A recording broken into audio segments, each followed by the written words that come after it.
All right, everybody, welcome back. In this video, we're going to talk about building a watch list of the most liquid options on a month-to-month basis. So you're going to want to get familiar with this concept. You can do it every month. You want to do it every month, usually at the end of the first week in the new month. Now, I know I'm a bit late. If we were going to really want to make a great video of this, we'd want to do it, in the first week of February or in the first week of January, but here we are near the end of the month and I'm doing the video anyways. There is a walkthrough that I've already wrote out and it contains the website link that we're going to go to. Now I'm going to try to add that link to the video, but I'm not going to guarantee that I'll get it done. I'm on the Bullish Bears Discord and you can see in the upper left corner, it says chat, large caps. So we look across and there's a pin icon. You want to click that pin icon and scroll through those pinned messages until you see one that talks about unusual options activity that was written on January 19th, 2022. So we're going to jump there, click the link. Now I'm going to just leave the link there for a second so you can see it. Maybe you could take a screenshot of it. In case that post gets moved or whatever. We're going to the CBOE website, the US data, options, market statistics, historical data. Okay, so I'm going to click that link. It brings us over to the CBOE for the US options exchanges. We're in the historical data options, download. All right, so we want to go to all symbols. I'm going to choose BATS. Monthly. I want average daily volume. Change the year to 2021 because this is January and I need to go to December of 2021. So I need to go to last year's. Hit download the report. Your download may flash in the lower left or it may be in the upper right. It really just depends on what browser you use. Mine's in the upper right. I'm going to hit open the file. That brings up Excel.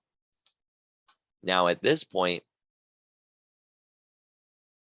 it's a read-only document. I can't edit this because it's a read-only. So I need to save another version of this document. We're going to hit the save button, and it's going to warn us that, hey, this is a read-only file. You need to save it with another name in a different location.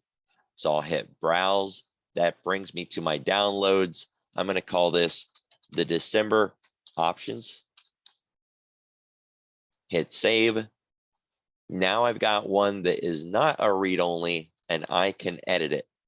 The only two columns we need are the underlying column and the daily volume. The average daily volume. Those two columns are all that I need. Okay, so one thing that we can do is we can move that column over, or we can just get rid of all the additional columns. I'm going to get rid of the additional columns so that the only columns that I have left are the average daily volume and the underlying. Now with those two columns picked and highlighted, I'm going to hit Control T, and that brings up the Create Table menu. And it's asking, where is the data that we want to use for this table? It's in column A and B. And then it's saying, does your table have headers? We have underlying and average daily volume for our headers. So we want to make sure that that is checked. And then we hit OK. Now we've got a table. We can sort that table from the largest to the smallest. And now we have a watch list with a lot of names in it. Now, I don't like having ETFs in my list. So we want around 100 names, but we also know that we're going to be cutting, the ETFs out. If you want to leave those in, hey, knock yourself out, leave them in there. To me, I know I'm not going to trade things like UVXY. I don't need this to tell me about SPY and QQQ. I'm going to see those every day anyways. I don't want inverse and double and triple leveraged products. So I'm just going to get rid of all of those names that are ETFs, but I'll do that in Thinkorswim later. The first thing that we want to look at while we're going down this list is the average volume. Remember, we sorted this by average volume. So I'm already down to 290 names, almost 300 names, and the volume is really low. So we're going to back up a little bit. We're going to go to around 150 names. So there's 151 names. Just go a few more because I'm looking at some of these: Johnson & Johnson, Kroger, KRE, Snow, Beyond Meat, Lyft, Rocket. Okay, so around 160 names.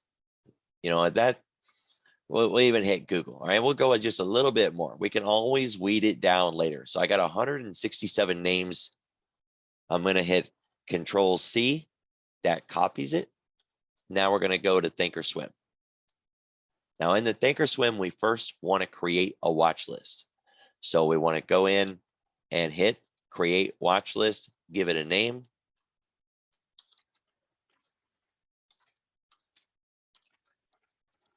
December liquid options is what I'm calling mine. You can call yours whatever you want.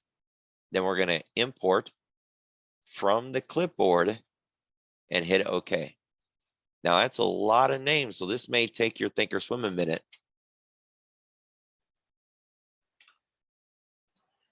Hit save. Now I want to remove a lot of those ETFs and things like that. So in the scan in, we want to go to what we just made. December liquid options. And we're going to clean this up a little bit. We want to exclude all ETFs and anything that doesn't have weekly options. You would be surprised what would show up. So out of 160 names, we now have 135 names. I don't want to lose any of my names, so I want to make sure that it shows 200 names.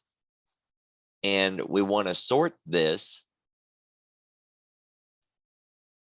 No, we don't. We don't even want to sort it, right? We want to make sure that it just stays unsorted. We're going to hit scan again. Now it's showing 135 names of 135 names, right? Showing all of the names that are in there. We're going to save this as a watch list.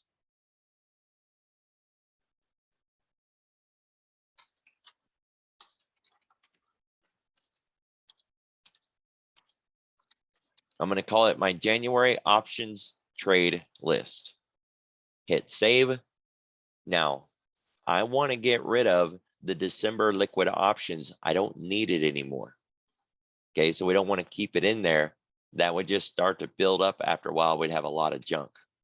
So December liquid options, we're going to delete that. And now we're going to put in our January list.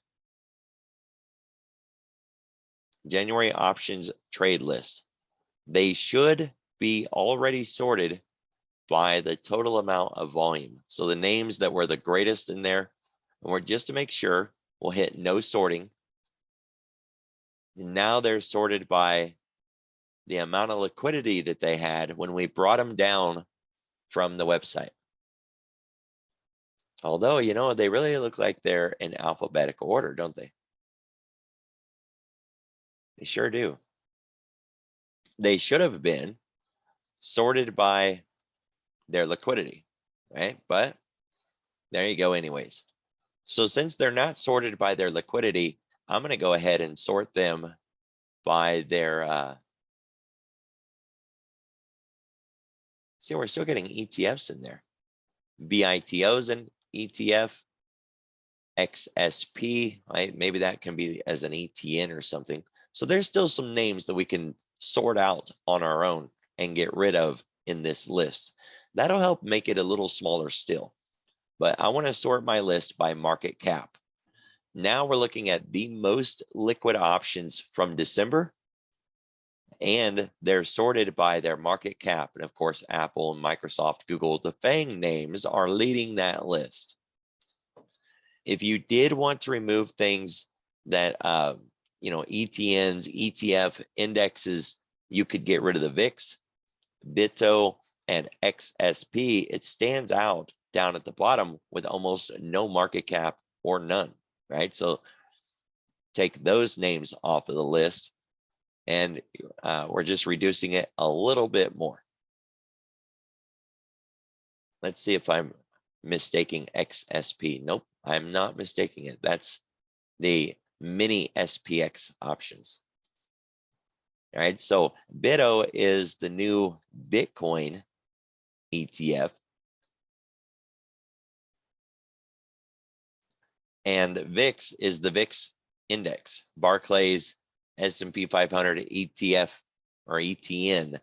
So, Thinkorswim, you gotta love it, right? It just doesn't always do what it's supposed to do, but it got really close. DWAC is another name that I see here.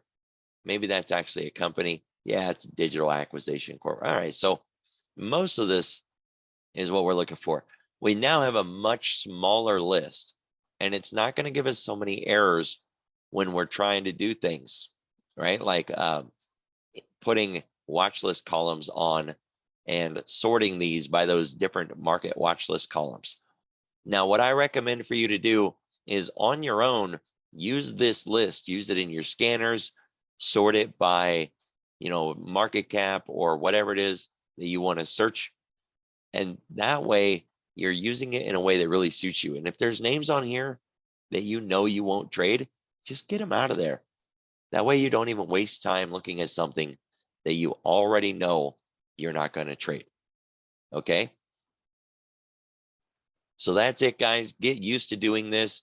Do it every month, and you will have a list of the most liquid options every month. And that's the goal, right? We don't want to trade a bunch of illiquid stuff. And these are the most liquid options, the things that were traded more in December than anything else.